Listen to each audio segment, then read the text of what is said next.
बापरे. तेव्हा त्याची सावरली. बाजूला ते अपघाताचा पेशंट होता. तर एक हात वर, एक पाय वर आणि एक हात मागे. असं वाटत तो झोपेतच लेफ्ट राईट करतोय. त्याला भेटलेला नातेवाईक त्याला घ्यायचं सोडून दुसऱ्यांचंच बोल पुसले होते. तर काय झालं, कसलेच बोल पुसले होते.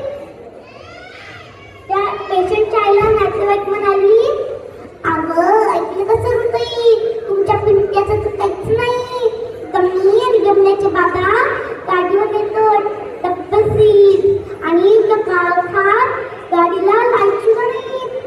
आणि तेवढ्यात मला हे लाईट दिसले. तिथलं पेशंट अर्ध्या वाटेत जाऊन असतो आणि माझा जीव लागला धडधडायला. तिथलं पेशंट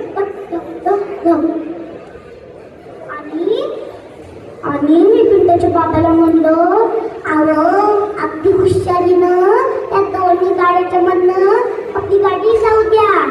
पिंट्याचे बाबा म्हणले, अगं ए औदशे, त्या दोन गाड्या नाहीत, एक भला मोठा टक्के त्या मधनं गेलो तर वालत जातो.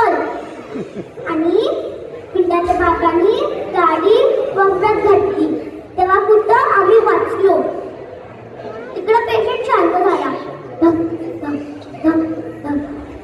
आणि हे तर काहीच नव्हे, आज सकाळी पिंट्याच्या गाडीला कुत्र